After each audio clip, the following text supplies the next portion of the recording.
Meus amigos, a temporada de balanços ela continua muito forte e hoje nós vamos falar sobre o BR Partners, uma ação que eu tenho em carteira para o longo prazo e os resultados, a meu ver, foram excelentes, considerando o cenário que o BR Partners está incluído. E eu já vou passar um pouco mais a fundo isso com vocês, para que a gente consiga entender se o resultado ele foi bom ou se não foi, tá bom? Então vamos lá. Para a gente começar, sempre trazer vocês aqui para a tela, para a gente falar sobre a performance financeira da companhia. O que eu já quero destacar de início é um ROI de 21,6%. Eles trouxeram um lucro de 46 milhões. O que acontece? Ali no quarto trimestre de 2024, que os resultados eles saíram no comecinho do ano, mais ou menos ali em fevereiro, a companhia falou, olha, 2025 será um ano bastante difícil para a gente. Então, pode ser que os resultados não sejam tão legais quanto vocês estão esperando. Só que eu vou ser muito sincero com vocês. Um ROI de mais de 20%, um lucro bom como esse, considerando o tamanho do banco e considerando outros tantos indicadores que nós temos aqui, como por exemplo uma margem líquida de quase 34%, eu queria que o banco continuasse assim, ruim do jeito que ele tá, né? Nossa, como vai ser difícil. E de fato, eles trouxeram, apesar do cenário, um baita de um resultado, tá? Nós vamos olhar agora alguns outros indicadores, porque tem muita coisa pra gente olhar, tá? Aqui um pouco da DRE, eu quero passar com vocês, não essas questões iniciais aqui, porque tudo isso aqui eu já passei. Eu quero falar com vocês sobre o índice de eficiência, tá? Basicamente, ele vai utilizar a seguinte ideia: quanto mais você tiver de índice de eficiência, pior. O nome ele não ajuda nada, porque ele tem uma fórmula que é basicamente o seguinte: quanto que você tem de despesa em relação à receita que você está dando. Então você pode perceber aqui que a companhia ela utiliza muito dos seus gastos com pessoal, com diretoria e outras coisas, para realmente trazer remuneração na ordem de 47% praticamente. Só que se você for acompanhar, a empresa lá no começo de 2024, ela não tinha a estrutura que ela tem hoje de pessoal. Ela veio aumentando aos poucos e ela trouxe uma maturidade para o board, uma maturidade para a companhia, que era o que eles estavam querendo. E para você trazer esse tipo de pessoa, você tem que pagar mais. Tanto é que no quarto trimestre já tivemos esse reflexo. Mas, quando você olha agora para o primeiro de 25, já houve uma pequena queda. Muito porque nós vamos ver também esses novos diretores que entraram, essas novas pessoas que entraram, elas começaram a trazer um resultado maior para a companhia, equivalendo ou pelo menos compensando o tanto que elas estão sendo remuneradas. Isso é fantástico, tá bom? E dando sequência nessa parte, ó, que eu expliquei aqui para vocês, nós saímos ali de 176 colaboradores para 189. Claro, esse pessoal aqui tem alguns colaboradores que já são mais sêniores, outros mais novos. Só que para esses que foram mais sêniores, você tem que fazer um pagamento um pouco maior, o que acaba puxando aquele índice de eficiência um pouco para cima, tá? Mas não vamos falar de custos, né? Porque a gente já viu que isso parece estar bastante controlado. Vamos falar de dividendos, né? Considerando esses 30 centavos, e hoje a ação está basicamente ali nos seus 15 reais, daria 2% de yield neste anúncio. Se você anualizar isso aqui, daria alguma coisa próximo ali aos seus 8%. Não é uma remuneração ruim, longe disso, mas o banco ele tem capacidade para remunerar mais. Só para você ter uma ideia, né, para a gente falar aqui sobre o anúncio de dividendos, a companhia lançou esses 30 centavos aqui por unit, a data com, né, até o dia 13 de maio, e aí depois as ações serão negociadas ex-dividendos. Só para a gente dar uma olhada aqui, vamos ver, ó, eles colocam, será pago numa parcela única no dia 23 de maio. O bom do BR Partners é que ele paga muito rápido. E por que ele paga muito rápido, né? Porque você tem aquele negócio chamado partnership. E o que acontece, né? Os próprios sócios, né, que somos nós e quem está lá dentro trabalhando, recebem através desse programa de partnership. E eles querem receber o quanto antes pelo trabalho bem desempenhado que eles tiveram ao longo deste trimestre. Então, eles têm direito, vamos dizer assim, eles têm razão de exigir que esse valor seja entregue a eles o mais rápido possível. Agora, essa daqui é uma das partes que eu mais quero bater com vocês, porque é muito fácil da gente entender o porquê que os resultados, especialmente de algumas áreas ali do BR Partners, não estão andando da melhor maneira. Não é que não estão andando bem, estão andando, mas existe toda uma dificuldade para você conseguir estruturar alguns negócios em cenários difíceis, como o próprio brasileiro. Só para você ter uma ideia, M&A, né, que significa fusões e aquisições, eu quero que você faça uma correlação da nossa taxa Selic com o mercado, volume de bilhões negociados. Eu quero que você faça essa correlação, né? Ali em 2020, o mercado não estava muito querendo saber de M&A, afinal de contas o Covid estava ali, então existia uma dúvida grande se a própria raça humana existiria. Então, eu não vou nem considerar 2020. Vou considerar 2021 com uma Selic de 3,5. E aí você já começa a ver que um volume de transações, M&As, estava na casa de 472. Por quê? Porque a taxa de desconto que você emprega sobre o negócio, para você dar um desconto, vamos dizer assim, ficou muito baixa. E conforme essa taxa ela foi subindo, você foi vendo que gradualmente você foi perdendo volume de transações e M&As. E agora, com vamos dizer assim, uma quase surpresa para mim, onde a taxa Selic está em 14,75, você teve aqui um pequeno aumento de aproximadamente 20 bilhões, claro, no mercado brasileiro. Não é só da BR Partners aqui, mas aqui a gente já consegue ter um cheiro de como que o mercado ele está atuando nesse segmento. Se ele está indo para um lado mais de, olha, eu quero fazer várias transações, quero fazer fusões, aquisições, ou se não, se ela vai ficar um pouco mais recuado, aguardando eventualmente a Selic descer. Nesse caso aqui, a gente já consegue ver claramente que o mercado, já imaginando o que pode acontecer daqui a um tempo, já está fazendo algumas transações. Longe de ser 2021 com aquela taxa Selic, mas é algo para a gente ficar de olho e, claro, o BR Partners acaba se beneficiando desse movimento, tá? Outra parte que eles têm, que eu gosto bastante, que é a questão de mercado de capitais. No geral, a gente vai falar de debentures, vamos falar de CRI, CRA, FDIC, enfim, tem muita coisa aqui dentro.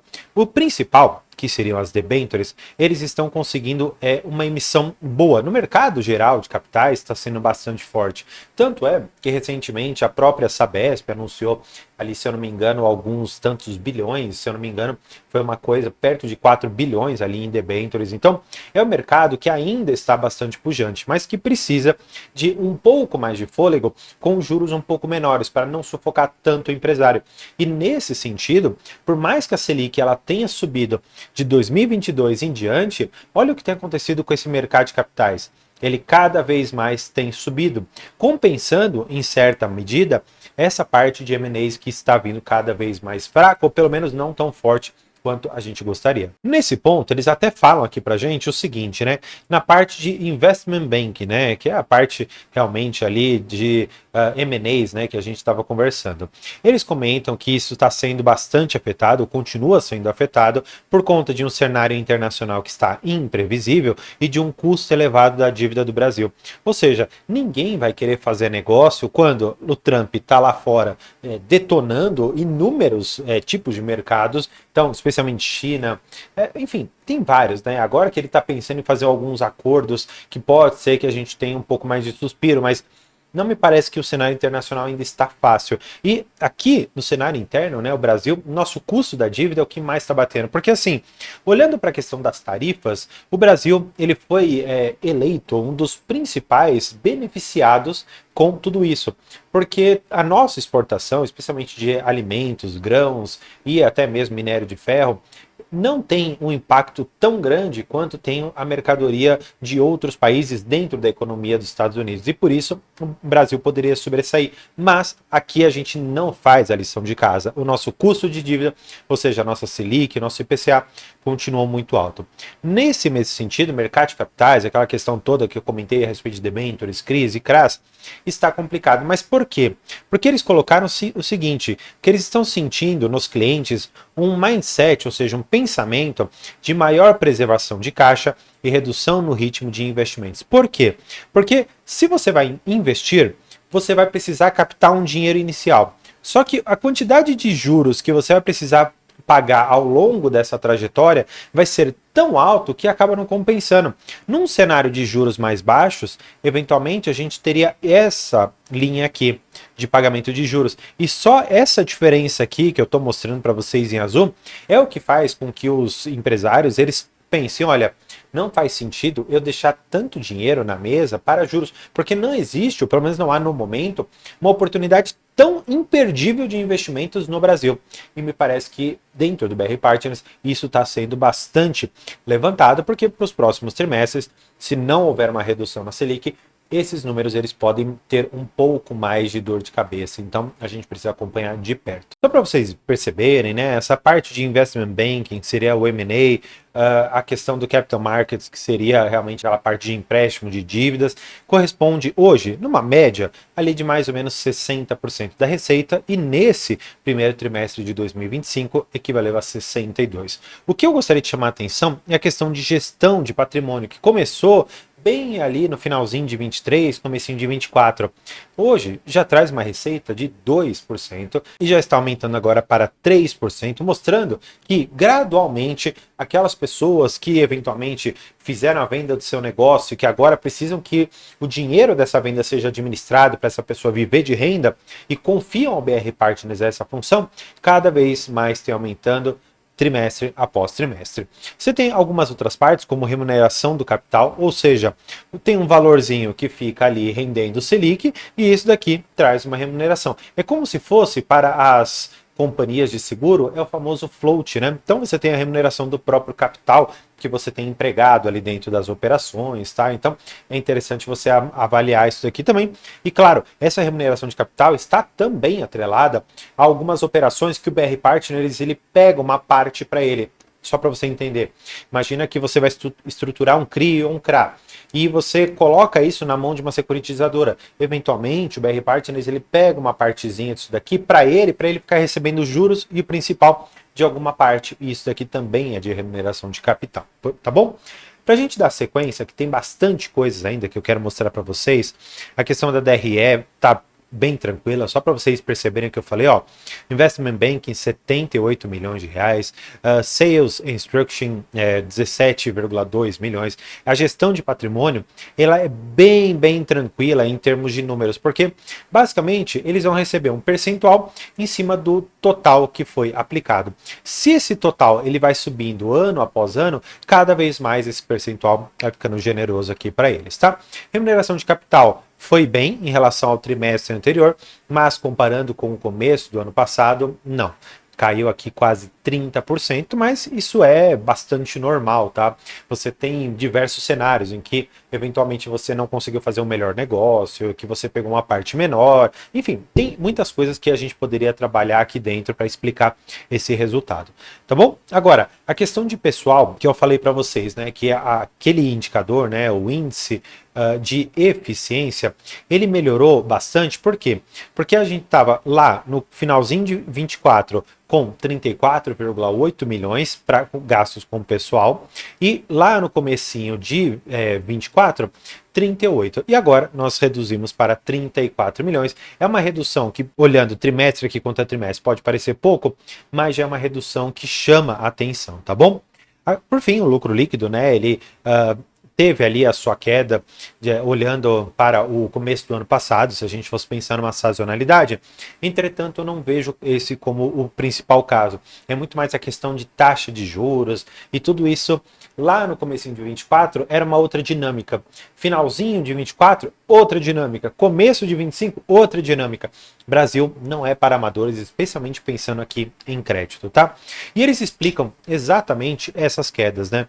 Que a variação, olhando para o trimestre anterior, foi exatamente nessa linha de Investment Banking e Sales Instruction, que apesar de permanecerem em patamares saudáveis, sofreram uma redução em relação ao trimestre anterior, em função de um cenário macroeconômico mais desafiador. Ou seja, estamos falando aqui que o Brasil, nas suas inúmeras linhas de atuação, especialmente pensando aqui em governo, não tem feito nada útil, nada bom para auxiliar investimentos, auxiliar na emissão de dívidas e outras tantas coisas, tá? Essa parte aqui de unidade de negócio eu vou pular, só quero mostrar rapidamente aqui alguns dos negócios que eles fizeram. Algumas empresas eventualmente vocês conheçam, né? KFC, aqui a Eneva, fizeram com a Capitânia, que tem alguns fundos imobiliários, com a Energisa, o BRB, fizeram com a Cruzeiro do Sul, fizeram com a Mil, Light, Auren. Então assim, é um banco que ele é basicamente ligado a investimentos, tá? Se você já não tinha entendido isso aqui até o momento, agora eu já passo isso daqui para vocês. Então, você tem que sempre ficar de olho em quais são as transações que eles estão pensando, que eles estão fazendo. E isso daqui vai ser sempre importante da gente acompanhar, porque ele é um tipo de negócio que ele é sazonal. Então, você pega um negócio, você fica um ano estruturando isso aqui, fechou o negócio, legal. Agora você já corre para o próximo e assim sucessivamente. E tem momentos que você vai conseguir bons negócios, tem momentos que você não vai conseguir fazer nenhum negócio. Então é natural desse tipo de banco que você tem essas oscilações grandes dentro dessa questão relacionada a transações. Para a gente dar continuidade, né, tem essa questão do mercado de capitais, maravilha, evolução do ticket médio de emissão que eles têm, ou seja, eles estão mostrando que em relação às dívidas, né, que eles estão emitindo, debêntures, CRIs, CRAs, esse volume médio por emissão, ele vem subindo, tá bom? Saindo de 113 milhões para 241, mostrando que nesse cenário, né, que nós temos hoje, o capital markets, ele está sendo bastante resiliente, o que acabou até surpreendendo a própria administração, como eles comentam aqui. Eles falam sobre a questão da evolução da receita no wealth management, que é a questão de gestão de grandes fortunas, que continua sendo bastante robusta, e eles trazem aqui um pouco da alavancagem do banco. É normal o banco ser alavancado, tá? Então aqui não tem nenhum problema que eu chamaria atenção. Eu só quero mostrar para vocês aqui alguns últimos dados que eles trazem, né? Um pouco ainda para a gente entender sobre esse índice de eficiência e remuneração, que ele tem as suas oscilações, mas olha, ele estava lá em quase 52 no quarto trimestre e ele caiu agora para 46. Isso daqui é interessante da gente entender, tá? Porque significa que eles estão conseguindo fazer mais resultado com menos despesa, e isso é excelente. Olhando, como eu te falei lá no começo, para a margem líquida, é uma companhia com margens bastante altas, tá? Então é um setor que eu gosto bastante e é por isso que eu invisto no BR Partners, porque ele é um banco que ele traz para a gente aquela segurança de que no melhor cenário do Brasil, eles vão conseguir trazer uma baita de uma remuneração. E num cenário extremamente complicado como é o de hoje, eles ainda assim conseguem trazer resiliência. E hoje, o que eu tenho para o BR Partners? Falando aqui em preço justo. De verdade, gente, para mim, o preço justo do BR Partners vai ficar rodando entre os seus 14,50 até uns 15,50. Não foge muito disso, tá? Eles até colocam aqui embaixo pra gente que a recomendação dos analistas que eles consultaram, ou pelo menos que eles tiveram acesso, é 100% de compra. Portanto, é um banco que entre esses mais ou menos 14,50 até uns 15,50, ele vai te trazer uma remuneração mais ou menos ali de 8% ao ano. Eu diria que isso aqui seria o piso, né, que eles iriam trazer. É mais provável que a gente encerre esse ano com alguma coisa próxima ali aos seus 10% de dividend yield, tá? Não vai ser igual o ano passado, até porque eles pagaram mais de 100% do que eles tiveram de lucro líquido, então não é algo sustentável. E eu acredito que a gente deve encerrar esse ano com alguma coisa bem próxima a 175 milhões de reais de lucro líquido e um ROI na ordem dos seus 21,5%, porque eu acredito que nós ainda enfrentaremos alguns desafios internos aqui, o que pode ainda dar uma prejudicada nos resultados. Nada que vai afetar os fundamentos da companhia, mas é algo típico que você precisa entender caso você pretenda investir nessa empresa. Enfim, espero que tenha gostado desse vídeo. Vou deixar esse outro aqui para você continuar seus estudos e por hoje é isso. Muito obrigado e tchau!